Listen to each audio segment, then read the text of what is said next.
Assalamualaikum warahmatullahi wabarakatuh. Saya perwakilan dari kelompok 13 akan menjelaskan pengembangan pemikiran pendidikan Islam guru besar PPKN kontemporer. Langsung saja kita menuju pada materi yang pertama.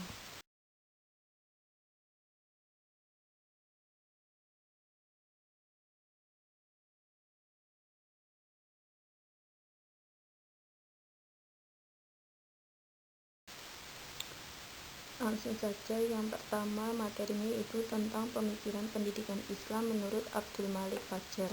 Nah, menurut pemikiran Abdul Malik Fajar ini, pendidikan Islam adalah memberi corak hitam putihnya perjalanan hidup seseorang yang berwawasan semesta. Nah, berwawasan kehidupan utuh multidimensional yang meliputi wawasan tentang Tuhan, manusia, dan alam secara integratif. Begitu juga pendidikan dan tradisi menulis adalah investasi yang paling dipercaya ke arah daya jual seseorang di dalam pergaulan sosial dan global. Itu adalah pemikiran dari pendidikan Islam Abdul Malik Fajar. Nah, menurut beliau, pendidikan Islam itu bertujuan untuk melahirkan manusia yang tidak hanya memanfaatkan persediaan alam, tetapi manusia yang mampu bersyukur kepada yang membuat manusia dan alam. Juga memerlukan manusia sebagai khalifah dan memperlakukan alam tidak hanya sebagai objek penderita semata, tetapi juga sebagai komponen integral dan sistem kehidupan. Nah, dalam fungsi pendidikan Islam itu yang pertama, pendidikan harus mengembangkan corak dan arus kebudayaan yang sedang berlangsung. Lalu juga fungsi yang kedua, pendidikan Islam dituntut mampu memperbarui dan mengembangkan kebudayaan agar dicapai kemajuan. Dalam fungsi yang kedua ini, pendidikan Islam menjalankan kegiatan transformasi. Itu tadi pemikiran pendidikan Islam menurut Abdul Malik Fajar.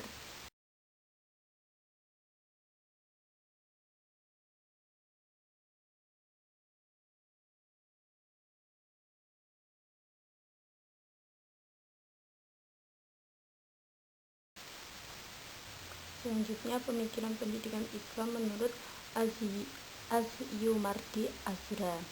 Nah, langsung saja pada tujuan pendidikan Islam itu menurut beliau ialah terbentuknya kepribadian utama berdasarkan nilai-nilai dan ukuran Islam. Nah, tujuan pendidikan Islam yang dimaksud itu adalah tujuan pertama-tama yang hendak dicapai dalam proses pendidikan itu. Nah, tujuan itu merupakan tujuan antara dan tujuan akhir yang lebih jauh. Tujuan antara itu menyangkut perubahan yang diinginkan dalam proses pendidikan Islam, baik berkenaan dengan pribadi anak didik, masyarakat maupun lingkungan tempat hidupnya. Nah, sedangkan tujuan yang dimaksud yakni tujuan individual, tujuan sosial, dan tujuan profesional. Nah, Asyumardi Azra juga menyatakan bahwa kurikulum itu merupakan pencapaian tujuan-tujuan yang lebih terperinci lengkap dengan materi. Nah, juga metode dan sistem evaluasi melalui tahap-tahap penugasan peserta didik terhadap berbagai aspek, yaitu ada aspek kognitif, afektif, dan psikomotorik. Itu juga yang seperti yang berlaku di Indonesia ya, mencangkup 3 aspek tersebut.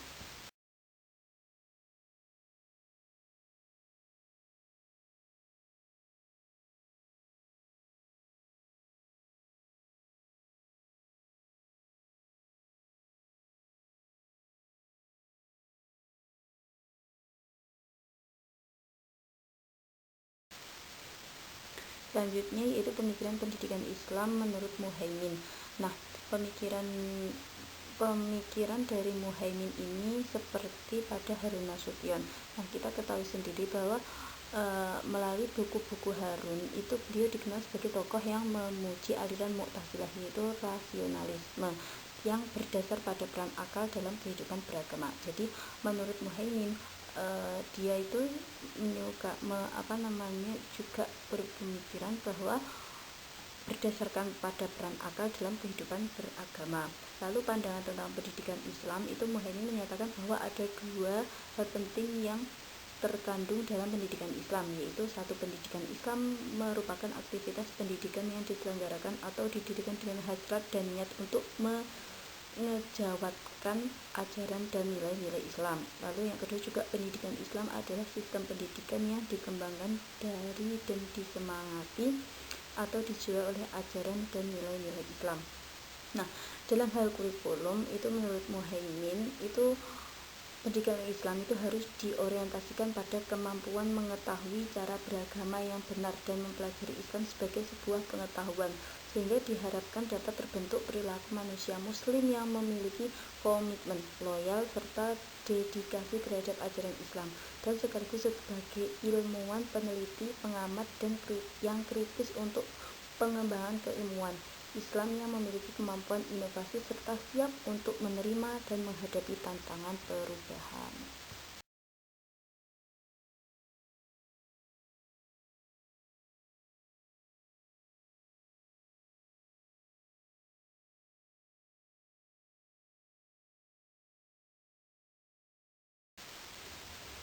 Selanjutnya, saya pada materi ini yaitu tentang pemikiran pendidikan Islam guru besar lainnya. Nah, di sini kelompok kami mengambil Ibnu Khaldun. Nah, Ibnu Khaldun ini merupakan pengaruh Islam dipengaruhi beberapa faktor sekaligus yang dapat dijadikan alasan serta sebagai dasar pertimbangan menentukan tujuan pendidikan, yaitu adanya tenaga pendidik. Pada proses mendidik atau mencari ilmu pengetahuan tentunya dibutuhkan seorang pendidik. Nah, pendidik sendiri tidak dapat dipisahkan dalam dunia pendidikan, dan dari mereka peserta didik akan memperoleh ilmu pengetahuan. Lalu yang kedua, adanya pengaruh filsafat sosiologis. Sebagaimana diketahui bahwa pengaruh filsafat dalam dunia pendidikan sangatlah penting, sebab dengan dasar filsafat maka esensi dari pendidikan akan tercapai. Lalu juga dari tujuan pendidikannya itu Ibnu Khaldun memegang bahwa Al-Quran dan Sunnah sebagai sumber dari segala isi pendidikan yang harus diberikan kepada anak didik. Ibnu Khaldun ini merupakan seorang ilmuwan.